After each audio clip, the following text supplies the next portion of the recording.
I see a sheet of paper with a plus sign on it. What does this tool do?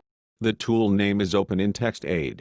If you are doing some web research and find some information that you may want to use for your report, article, paper, etc., then highlight the material and click on the Open in TextAid tool on the bookmarklet.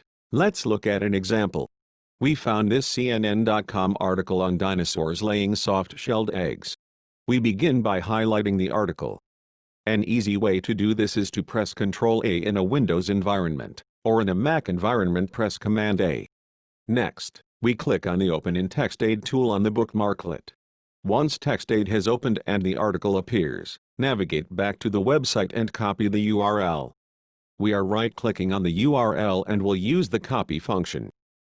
Now, go back to the article and paste the URL on the TextAid article.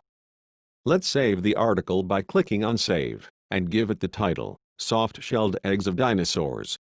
Click on Save Text. Now you have your article in TextAid, where you can use it as part of your paper's research.